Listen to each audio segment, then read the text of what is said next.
Ok, bienvenidos a otro episodio de la tribu TGIM. Gracias por estar con nosotros lunes tras lunes.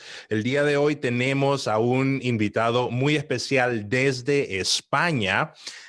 Su nombre es Juan Varela. Juan es máster en orientación familiar.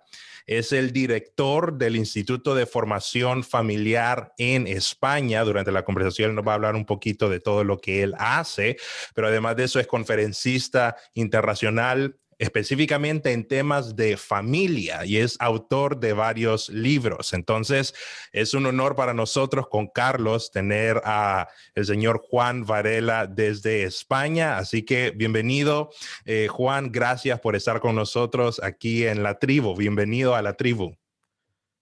Nada, un placer, querido Samuel y querido Carlos, que está por ahí también. Siempre es un gustazo poder compartir de estos temas y dar de lo que Dios le dio a uno. O sea que espero que nuestro tiempito juntos dé para bastante. Así es, seguramente lo hará. Lagos, ¿cómo estás? Muy feliz de saludarles a ambos y muy también emocionado de esta plática que tendremos con Juan, que ya le pregunté la pregunta que creo que varios querían que le preguntara. No le gusta el fútbol, lastimosamente, no es del fútbol, así que no es ni sevillista, ni Real Betis, ni Madrid, ni Barcelona.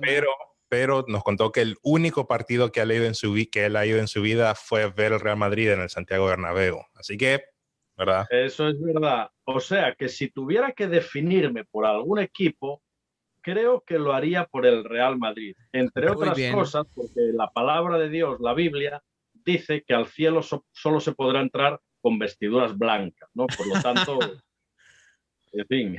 Yo lo tomo eso como mi equipo de Honduras. Ellos usan blanco, se llaman Olimpia, porque sigo más al Ah, blanco. muy bien. Sí, sí. Pero gracias, estamos muy emocionados por tener a Juan Varela, porque hoy vamos a tener una conversación súper importante y que nosotros creemos que casi no se hace. Y es hablar de sexo específicamente en un entorno familiar.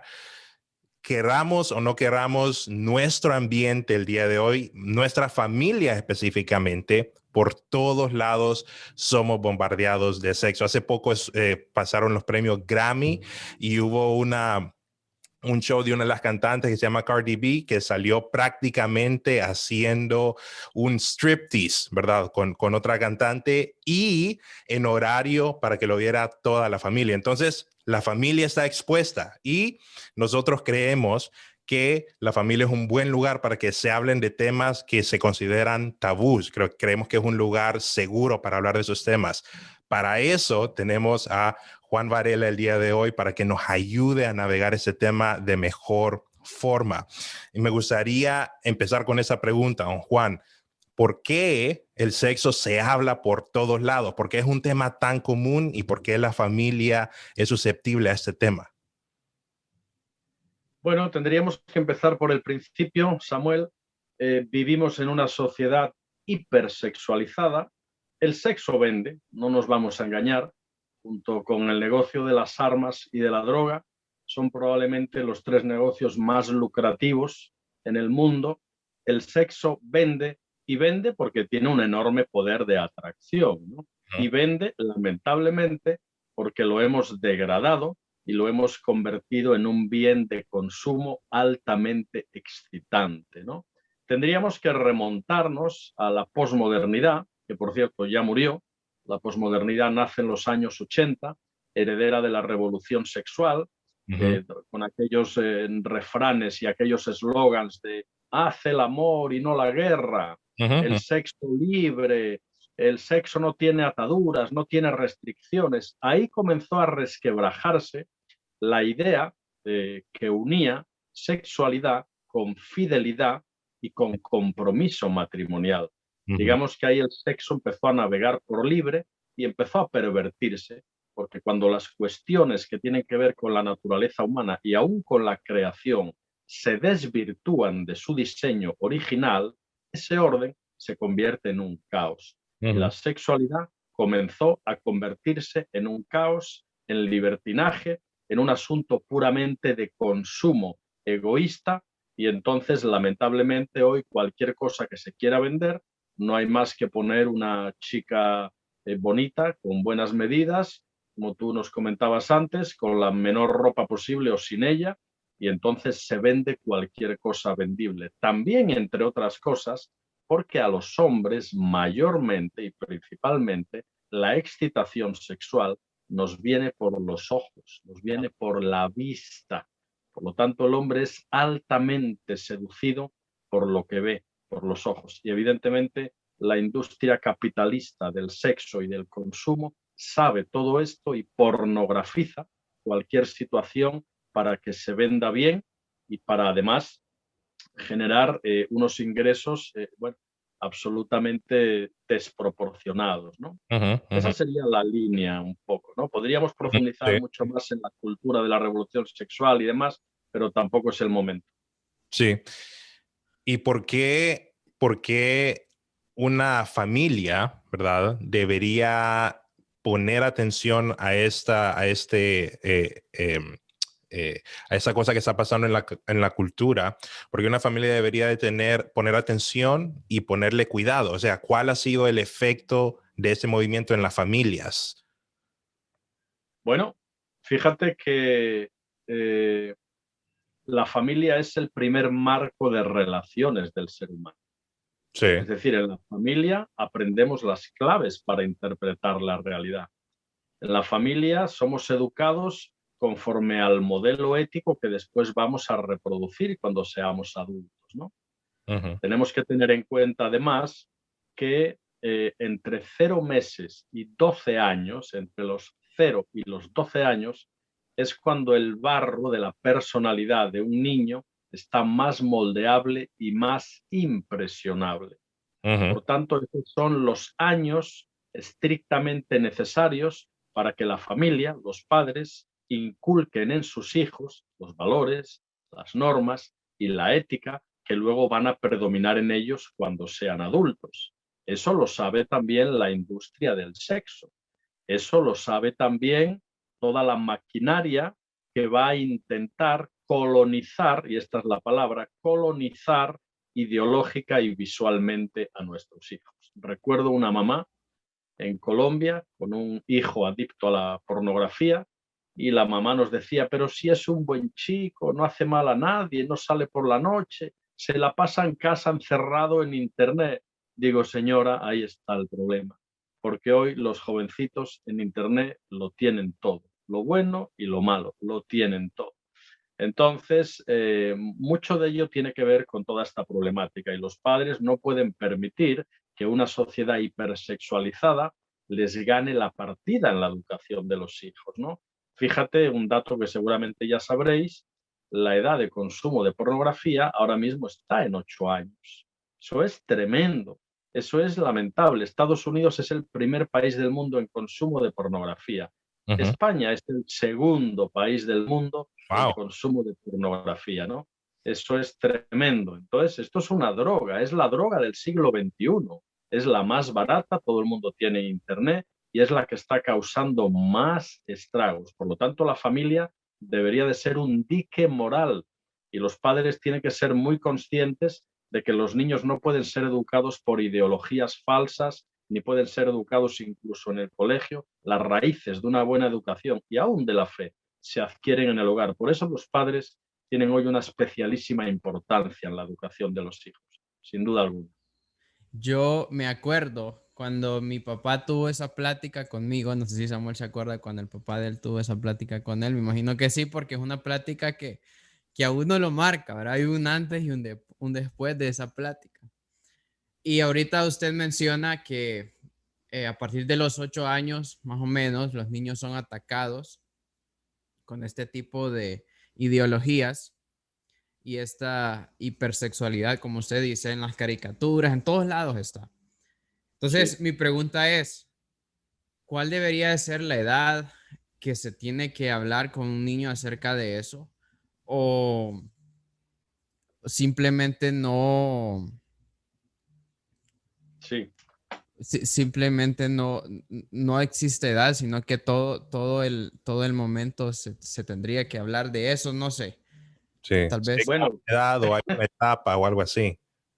claro, es una buena pregunta. De hecho, os cuento que un señor una vez me preguntaba esto mismo y me decía, bueno, ¿cuál es la edad apropiada para empezar a hablar de sexo a nuestros hijos?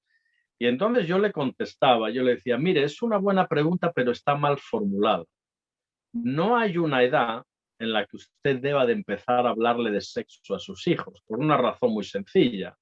Porque si usted espera a la pubertad de su hijo, a los 12 años, por ejemplo, para hablarle de sexo, fácilmente puede ocurrir que su hijo le diga, ok, papi, ¿qué quieres que te cuente? Porque ya le habrán dicho de todo, pero en negativo. Ya le habrán enseñado de todo, pero en negativo. Por lo tanto, de sexualidad hay que empezar a hablar a nuestros hijos siempre.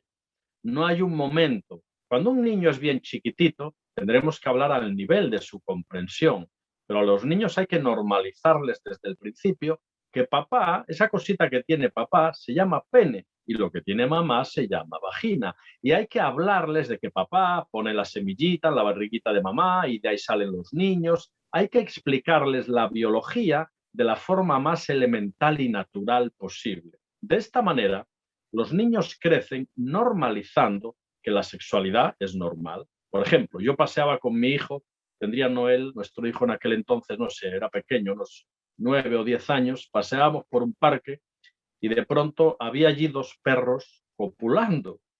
Y entonces una señora iba con la niña y la señora cuando vio a los perros le tapa los ojos a la niña y le dice, ay, no, no, no mires, no mires. Y yo pensé para mis adentros y dije, qué pena.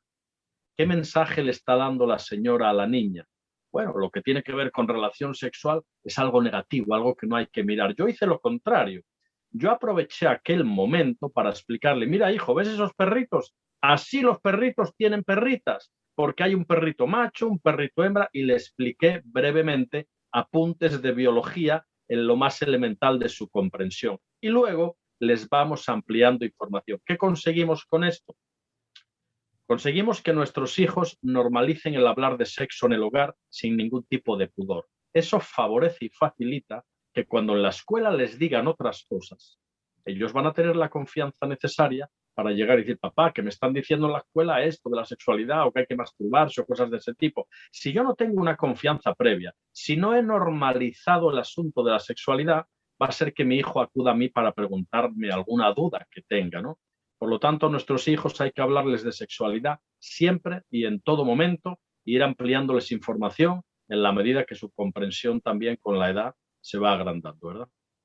Y cómo cuando están pequeños es como más fácil, porque uno le dice, papi besa a mami y por el amor nace un niño y cosas así, pero después cuando van creciendo hay una edad, no sé si tal vez por los 12, 13 años, que los niños obviamente ya están sabiendo un poco más. Lastimosamente, la mayoría de los niños a esa edad ya han visto pornografía o ya han sido expuestos en la escuela, pero entonces, ¿cómo un padre, si tiene un niño de esa edad, empieza a hablar de sexo? Tal vez nunca lo ha hecho, pero lo quiere hacer de una forma para que el niño o el adolescente se sienta con la libertad y que no se sienta como con pena, que no se sienta incómodo, que no diga, ay, no, mi papá, ¿cómo es posible que me está hablando de esto? Porque nunca lo ha hecho hasta ese punto. Entonces, ¿cómo puede como dar pasos pequeños para ir abriendo esa relación y que para el hijo más bien no termine cerrándose de, ay, no, no, no, mi papá que se quiere meter ese tema, huyo, salgo corriendo? ¿Hay alguna forma para ir paso a paso para no hacerlo incómodo? Bueno, si de pronto un papá o una mamá nunca le hablaron de sexo a sus hijos y llega a los 12 años la pubertad o la prepubertad y empiezan a hacerlo, normalmente eso va a ser un cierto choque, eso va a ser inevitable, Sí, porque no se ha generado el terreno común previo para hablar de todo eso, ¿no? Ahora bien, es preferible que haya un poco de vergüenza inicial, es preferible que haya un poquitito de choque sobre un tema del que nunca se habló. Es preferible eso a que no se hable. Por lo tanto, a veces el primero que tiene que quitarse la vergüenza es el propio padre o la propia madre, que puede hasta sentirse él mismo con cierto reparo o pudor a la hora de hablarle a sus hijos, a su hijo, a su hija, de sexo, pero hay que hacerlo. Hay que romper ese pequeño sentimiento de vergüenza y hay que hablarles con toda naturalidad porque además, repito, si no lo hacemos nosotros, ellos van a recibir otras claves equivocadas y van a ser educados en una sociedad bueno, que pervierte la sexualidad hasta límites insospechados, ¿no? Dicho sea de paso, los padres deben de ser muy conscientes de que cuando le regalan el celular o la tablet o la computadora a sus hijos, su primer celular o su primera tablet, hay que poner un filtro de control parental sí o sí. No podemos entregar un celular a nuestros hijos y dejar el internet libre para que entre donde le apetezca. Eso no es correcto. Entonces hay que poner, los padres deben de poner un filtro de control parental que cuando menos bloquee pornografía, bloquee drogas, bloquee armas, porque no queremos que nuestros hijos, a veces ni ellos mismos queriendo, de pronto intentan mirar alguna página de otra cosa y les aparece algún link, les aparece y entran a veces hasta sin querer entrar, ¿no?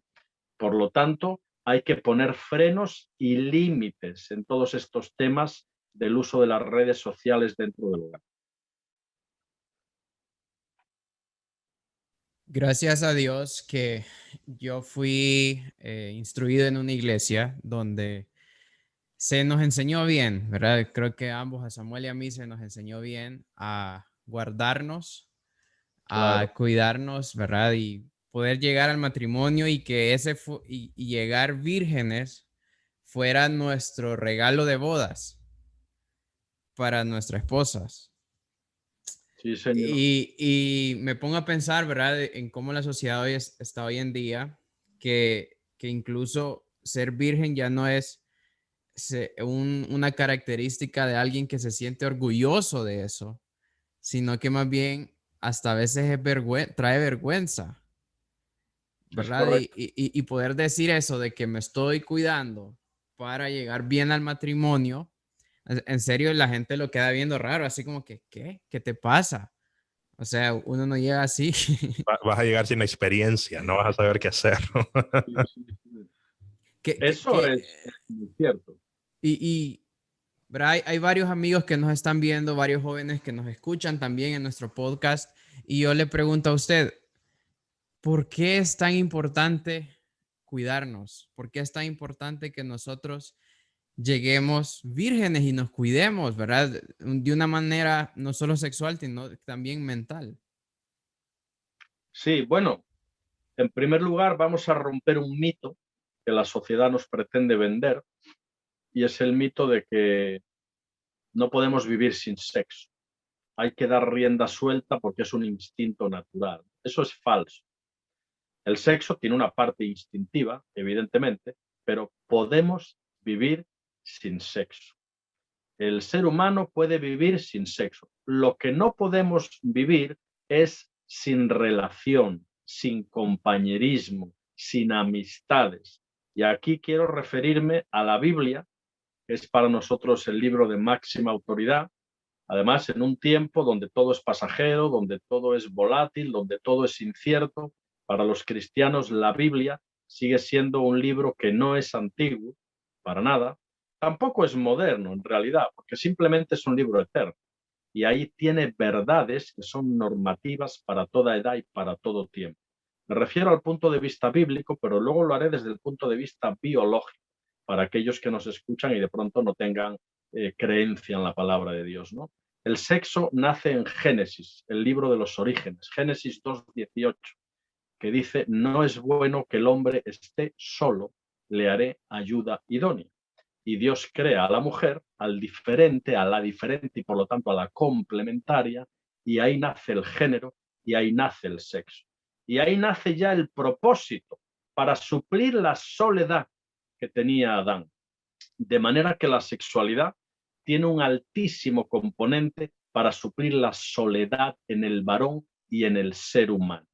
Ahora bien, el sexo fue ideado por Dios y biológicamente es lo mismo para ser practicado en una pareja monógama heterosexual, porque el matrimonio no deja de ser un pacto heterosexual, monógamo y permanente. Nuestra biología, el pene en el hombre, la vagina en la mujer, está diseñado para que dos seres humanos procreen y críen a esos hijos que han procreado.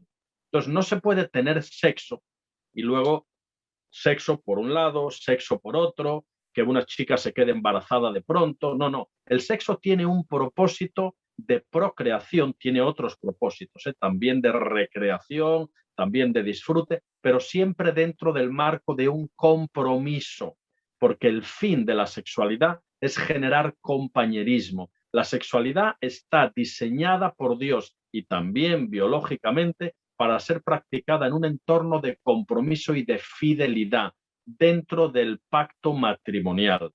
Cuando el sexo lo degradamos y lo convertimos en una cuestión puramente de instinto básico o de instinto animal, estamos literalmente repartiendo parte de nuestra intimidad más profunda en relaciones desordenadas con cualquiera.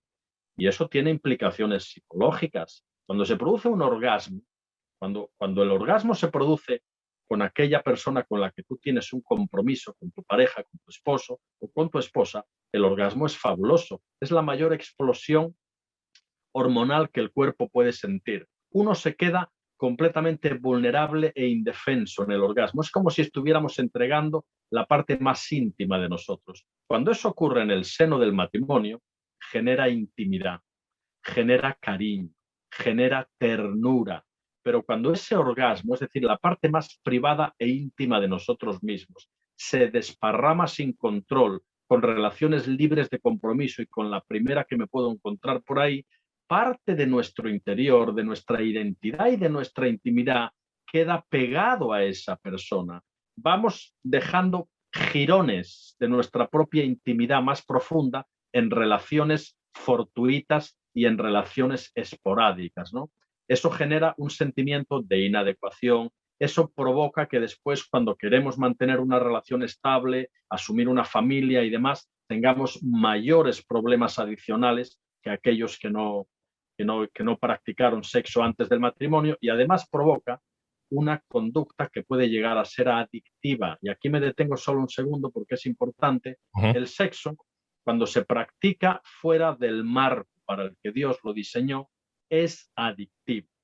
Fijaros qué interesante.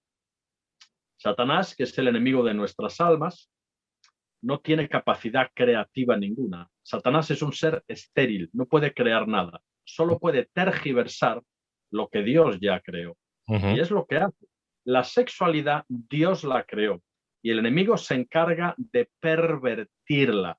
Cuando la sexualidad se practica dentro del marco del compromiso y de la fidelidad del pacto matrimonial, y ahí tendríamos en otro momento que detenernos sobre Génesis 2:24, que es el versículo donde se instituye el matrimonio y donde está incluida la relación sexual.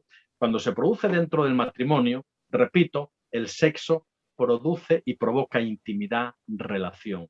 Pero toda cuestión que el enemigo de nuestras almas pervierte, produce lo contrario para lo que fue diseñado. Si el sexo fue diseñado para producir intimidad y compañerismo, cuando se practica fuera del matrimonio en relaciones promiscuas, produce lo contrario. En vez de intimidad, produce soledad. Y en vez de compañerismo, produce culpa. Eso en todos los casos. Entonces, el sexo es una cuestión que no puede desligarse de la relación íntima con una pareja, de un compromiso estable, de la fundación de una familia, entre otras cosas, porque la sociedad, el desarrollo de la evolución de las sociedades dependen de una estructura que se llama familia. Una sociedad, una nueva generación no puede asegurarse si no tiene reemplazo generacional, y ese se provee en la familia, se provee en la procreación y en la educación de los hijos, ¿no? Esa sería un poco la línea.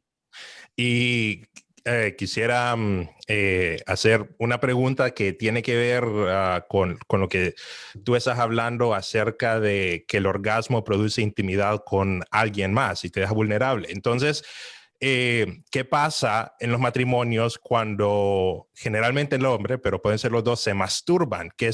¿Cuál es el efecto de la masturbación en una relación de matrimonio? Porque la hipersexualidad no solo afecta a los niños, sino que obviamente también afecta al esposo y a la esposa. Entonces, una de esas cosas que se mira es de que se está tratando de normalizar la masturbación es buena, ámate a ti mismo y todo eso, pero cómo daña a un matrimonio y a la familia en sí cuando, digamos, un esposo se empieza a masturbar.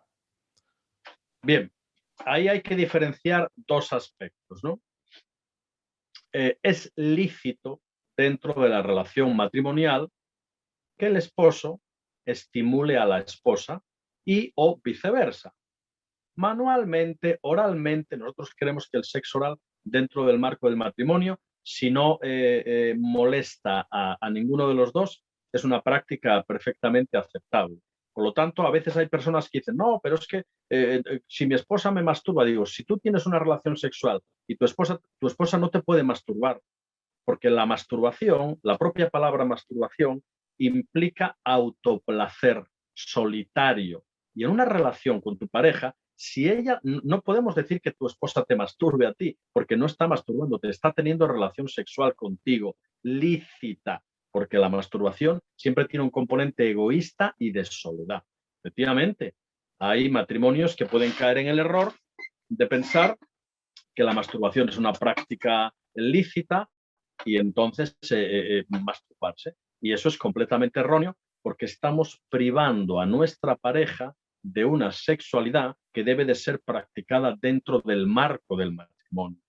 Entonces es incorrecto, aparte de que la masturbación lo que provoca también es una desconexión de la relación. La masturbación nos pone más egoístas y luego se nos hace más complicado entablar la relación natural y aún la sexual, por una razón muy simple, porque nadie se masturba en un vacío mental. Normalmente nos masturbamos con pensamientos lujuriosos y aún mirando pornografía, que es peor. Por lo tanto, nuestra mente tiene lo que se llama la plasticidad cerebral. Esa es una capacidad muy buena que tiene la mente, pero puede convertirse en arma de doble filo, porque cuando una persona se masturba con pensamientos de lujuria, en su mente esos pensamientos empiezan a generar estructuras cerebrales de hormonas que van respondiendo a ese sentimiento de lujuria, de imágenes, y esos pensamientos generan estructuras cerebrales. Si repetimos esa lujuria, se generan estructuras cerebrales de preferencia, que cada vez necesitan de menor estímulo para llegar a nuestra cabeza. Eso nos aleja de nuestra esposa, eso impide la relación sexual natural y eso provoca además que luego tengamos problemas en la propia relación, ¿no? Es tremendo todo eso. Qué interesante saber esos términos, ¿verdad? Y saber hacer esas diferencias. Porque como se dice, Dios creó el sexo y lo creó de una manera buena para que se disfrute en el matrimonio.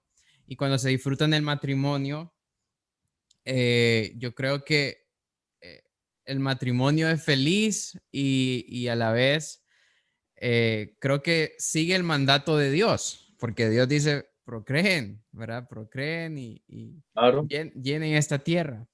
Pero vieras que yo, bueno, le voy a contar una historia rápidamente. Tengo un amigo que él me buscó a mí por ayuda. Él es una persona soltera. Me pidió porque él dice que no puede dejar de ver pornografía, ¿verdad? Pero a él le gustaría poder llegar al matrimonio bien, ¿verdad? Sano, por así decirlo, de una manera sana. Y él me dice, es que no puedo dejar esto, trato de, escondo esas páginas de internet o trato de bloquear el celular, pero no puedo.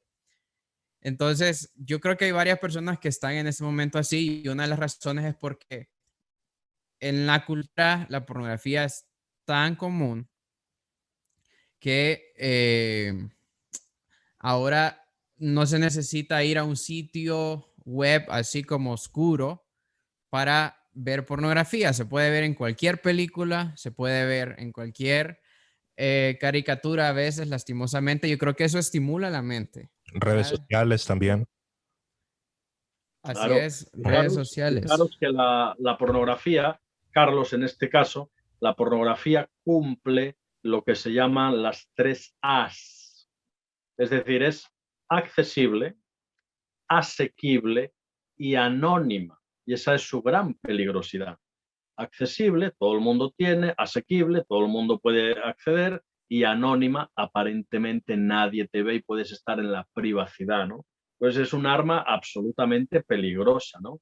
Y además que lleva a la mente a una imaginación fantasiosa que luego impide la realidad de una relación sexual con tu pareja si estás casado, o cuando uno después se casa. Esas imágenes y demás no dejan de ser suciedad mental que hay que aprender a limpiar para una sana relación sexual. De la pornografía hay que tener mucho cuidado porque genera adicción, ¿eh? Y cuando genera adicción, es una adicción semejante a la de cualquier droga o una severa adicción al alcohol. Y entonces mi pregunta va relacionada a cómo una persona que ha sido adicta a la pornografía puede empezar a sanar. ¿Cuáles son los primeros pasos que hay que tomar? Sí, eso, a ver, una persona adicta a la pornografía, aparte de que la adicción psicológica es fuerte, la biológica también, porque toda esa explosión de hormonas que solo se activan en el caso de un adicto mirando pornografía, eso acaban provocando una severa adicción biológica y psicológica, ¿no? No hablemos ya de la parte espiritual, ¿no? Ese es otro tema tremendo también. Entonces, una persona que esté en esta situación tiene que ser bien consciente de que está en una situación de riesgo, adicto a una sustancia como puede ser la heroína o como puede ser una severísima adicción al alcohol. Tiene que ponerse en manos. Por sí solo es muy difícil que pueda salir, muy, muy difícil. Va a tener que ponerse en manos de algún psicólogo especializado en todos estos temas, o de un sexólogo, porque eso tiene que ser trabajado. Ahí se siguen pautas muy parecidas a la adicción a las drogas, ¿no? Tiene que haber una etapa de corte absoluto, tiene que haber una etapa de total abstinencia, de romper, de cortar redes sociales, de impedir la entrada por un tiempo a redes. Tiene que haber una primera parte de choque, que es de corte y que es dura y fuerte, ¿no? Y se siguen, repito, unas pautas muy parecidas a cualquier tipo de adicción, porque los sexadictos cada día son más, ¿no? Y es algo que tiene que ser tratado por profesionales, sin duda alguna, ¿eh? ¿Por qué hay tantos expertos que dan tantos malos consejos cuando se trata de la sexualidad en la familia? Por ejemplo, hay expertos que dicen, si tú y tu esposa no tienen una conexión cuando se trata de sexo, entonces miren pornografía juntos, o tengan una relación abierta. O los niños, si tu niño tiene una preferencia que dice yo soy niña, pero es niño, entonces tú le tienes que seguir, porque hay tantos expertos que dan tantos malos consejos cuando se trata de el sexo en las familias. Y cómo podemos nosotros encontrar los buenos expertos y los buenos consejos para no ser como engañados. Creo que perdimos a Juan. Creo que está congelada su imagen. Vamos a ver si regresa. Ah, Se sí. había congelado la imagen. ¿Me estabais escuchando? No le estábamos escuchando. Ahora Ok. sí. Hay psicólogos que pueden ser muy buenos y hay psicólogos que pueden ser muy malos. No depende tanto de su capacidad, sino depende de su ética laboral, su ética de trabajo, ¿no? Es decir, si el psicólogo es un psicólogo que se rige por la línea humanista, la línea que dice que uno tiene que ser feliz y no importa cómo ni de qué forma, la línea desprovista de un marco ético que regule una relación matrimonial, una línea desprovista del matrimonio bajo la creencia de que es un pacto heterosexual, monogámico, con carácter permanente, donde hay principios de fidelidad, de compromiso. Si la persona vive alejada de todos estos principios éticos, su psicología va a ser una psicología absolutamente humanista y, bajo mi punto de vista, destructiva, porque va a ser la psicología del sé feliz y no importa cómo, mientras no hagas daño a nadie, digamos, ¿no? Entonces, si uno quiere salir de una situación, de una adicción a la pornografía, tiene que buscarse un psicólogo, pero que tenga una base ética cristiana. Me da igual si es católico, si es evangélico, si es ortodoxo, pero tiene que tener una base cristiana, porque lamentablemente Digo lamentablemente porque ya son cada vez menos. Los cristianos somos casi que los únicos que seguimos manteniendo que el matrimonio tiene que ser una relación de estabilidad, de fidelidad, y que el marco para ejercer la conducta sexual debe de ser el marco del matrimonio, ¿no? Entonces, todo lo que se salga de ese marco ético va a constituirse en una psicología humanista y en una psicología libertaria que no nos interesa, ¿no? Porque un psicólogo humanista de pronto puede decirle a un chico que ve pornografía, pero hombre, libérate de la culpa. Tú lo que tienes es un peso de culpa que no te corresponde. Libérate de la culpa. Mira pornografía sin ningún tipo de restricción. No te creas que es malo. No, no, adelante. Y claro, evidentemente, ese es el peor de los consejos, sin duda alguna. Y es que como usted decía al principio, el sexo vende. Y pues yo creo que si, bueno, relacionado también a la pregunta que hace Samuel de por qué ahora están existiendo bastantes personas expertas, ¿verdad? En sexo y más bien lo que aconsejan es lo que usted está diciendo, ¿verdad? Libérate de la culpa, sé feliz. Y pues yo creo que eso es lo que estamos buscando, ¿no? Eso es lo que el ser humano busca, que a uno le digan que sí y que no importa, que tiene Que que no hay ser culpa. feliz, que no hay culpa. Eh, yo creo que en una familia también eso hay que tener mucho cuidado porque el papá no es que tiene que buscar la felicidad del hijo o de la hija porque sí, ¿verdad? Porque merece ser feliz y así, sino que creo que es una gran responsabilidad que tienen los padres en saber instruir por el bien, saber instruir de acuerdo a la palabra de Dios, ¿verdad? Y en muchos casos va a doler instruir, va a doler aconsejar y pues yo creo que como familias, si queremos familia o sociedades fuertes, necesitamos familias fuertes, ¿verdad? Y debemos buscar más esa persona de coach o de, no sé, consejero familiar que sea, como usted decía, cristiano, porque creo que también los consejeros cristianos están como en extinción. No sé si me entiende, ¿verdad? Porque ahora se están aconsejando cosas que aunque tal vez fueran cristianos, pero con tal de hacer a la persona feliz, no importa lo que aconsejen. Claro. Entonces, también le hago esa pregunta. ¿Qué tan importante es que una familia tenga una persona que sea quien les aconseje, quien les cuide como familia? Claro, bueno, eso forma parte de las claves de la educación, ¿no?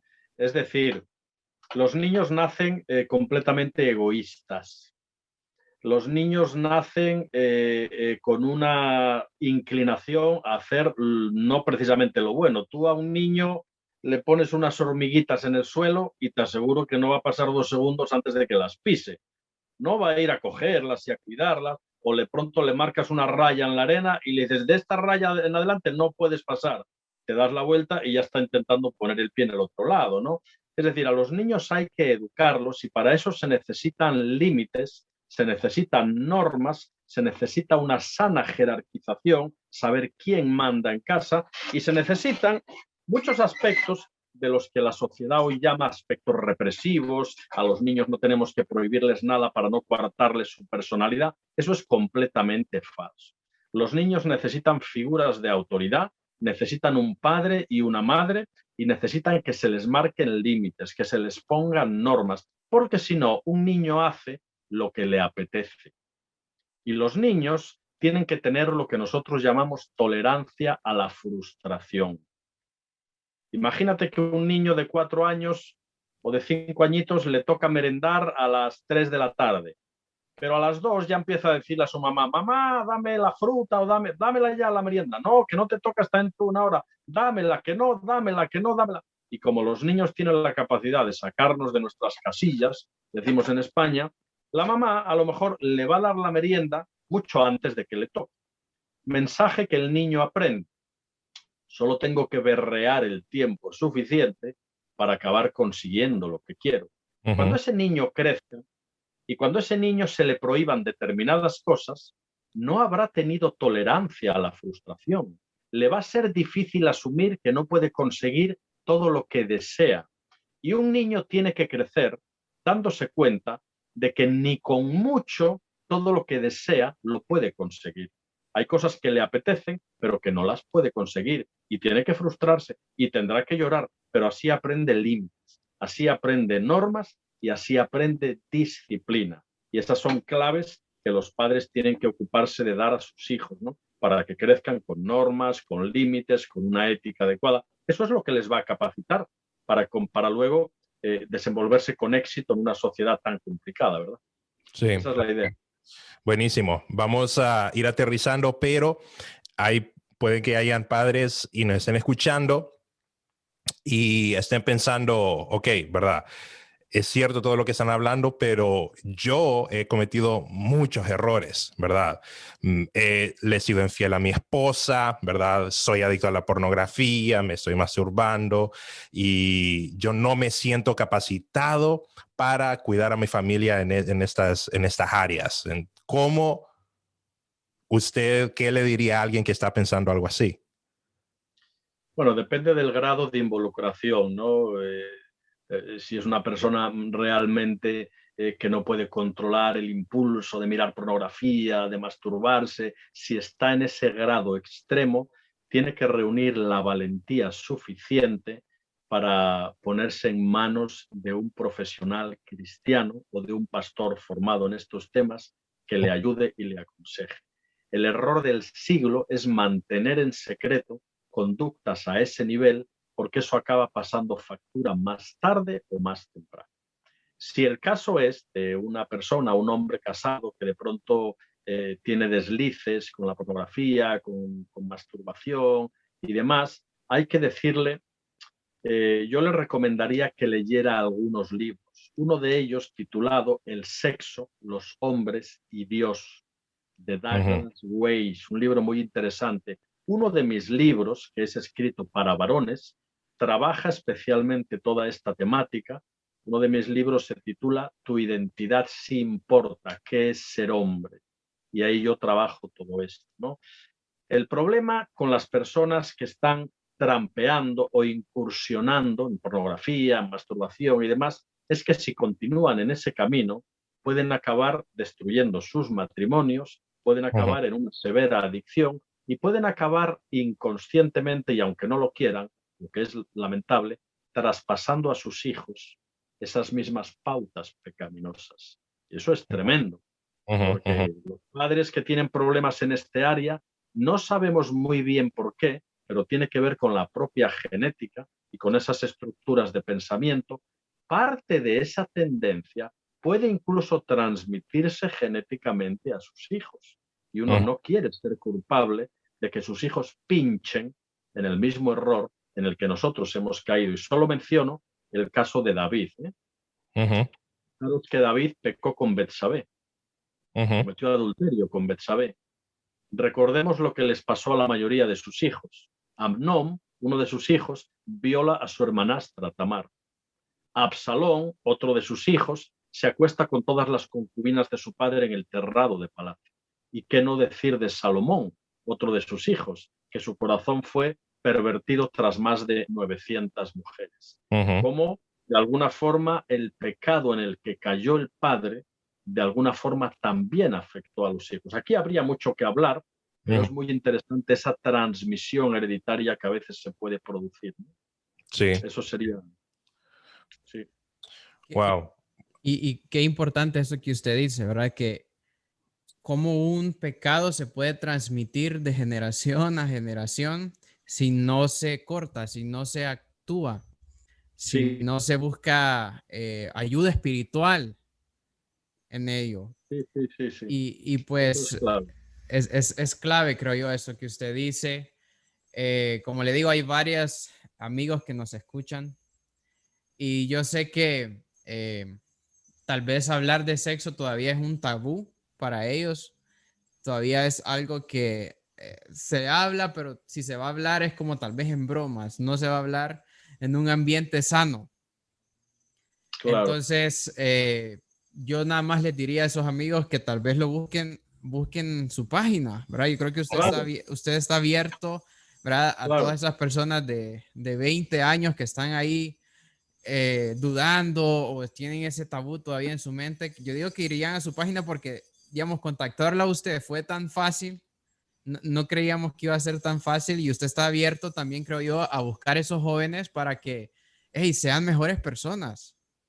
Claro que sí, claro que sí. De hecho, no sé si por ahí se puede poner mi Instagram, Sí, sí. pero en mi Instagram, sí, bueno, ya si lo vais a poner ya lo verán y podrán añadirse y ahí podemos estar en contacto. Por supuesto que sí, por supuesto. Nosotros trabajamos junto con mi esposa todo lo que tiene que ver con temática familiar, paternidad, hijos. Hacemos consejería online también, muy necesaria en estos tiempos para trabajar esas problemáticas, o esposos que tienen X problemáticas necesitan trabajarlas. Hacemos todo tipo de charlas, conferencias, escuelas de padres, temas de identidad, temas de consejería bíblica, temas de atracción al mismo sexo. Estamos a disposición también de iglesias para poder trabajar toda esta temática. Y ya que la pandemia nos ha hecho subir a todos un escaloncito en el uso de las redes sociales, pues ahora es más fácil que nunca. Esto es una cosa positiva, la globalización es Sí. una cosa positiva de resultado de todo esto, ¿verdad? Así es, perfecto. Entonces, en sus páginas, tal vez cómo lo encuentran en Facebook, sé que usted es el director del Instituto de Formación Familiar en España. ¿Sí lo encuentran en Facebook? Sí, bueno, yo creo que en el Facebook tendría que poner mi nombre. Bueno, Ah, en todo ok. caso, en Instagram, mi Instagram es Juan Varela Álvarez. Ok. Y lo vamos a agregar, Juan Varela, vamos claro. a agregar su Instagram en las notas del show para que todas las personas que nos estén viendo puedan ir a las notas del show y puedan contactar a Juan Varela para cualquier pregunta, cualquier necesidad, evento, consejería, tiene libros, cualquier cosa lo pueden contactar. De verdad que ha sido una excelente conversación. Lástima que no nos podemos quedar hablando por mucho más tiempo, pero esperemos tenerlo de vuelta hay tanto que no pudimos hablar, pero le agradecemos el tiempo que nos regaló. La verdad que fue una conversación súper, súper buena y le agradecemos. Gracias por haber estado aquí con nosotros. Un placer, querido Samuel y querido Carlos. Vamos a terminar con una cita bíblica que es muy pertinente con los temas que trabajamos. El Salmo 101, en su verso 2, dice: en la integridad de mi corazón andaré en medio de mi casa y no pondré delante de mis ojos cosa injusta. Qué versículo tremendo, Buenísimo. para que hay mucho que reflexionar sobre él, porque a veces ponemos cosas injustas en la privacidad de nuestros hogares y delante de nuestros ojos. Así es, así es. Gracias, don Juan. Ha sido un honor. Gracias. Gracias, Lagos. Solo le agradecemos a nuestro sponsor de este episodio, que es Mandaditos HN. Gracias, Mandaditos HN, por hacer posible este programa. Si ustedes necesitan hacer cualquier mandado en Tegucigalpa, Honduras, Mandaditos HN es la empresa que yo uso para hacer cualquier tipo de mandados, desde ir a recoger mi almuerzo hasta hacer una cosa en el banco. Entonces, encuéntrenlo en Facebook como Mandaditos HN. Ok, gracias. Nos vemos la próxima semana. Gracias por haber estado con nosotros. Bendiciones. Chao, adiós. Bye. Saludos.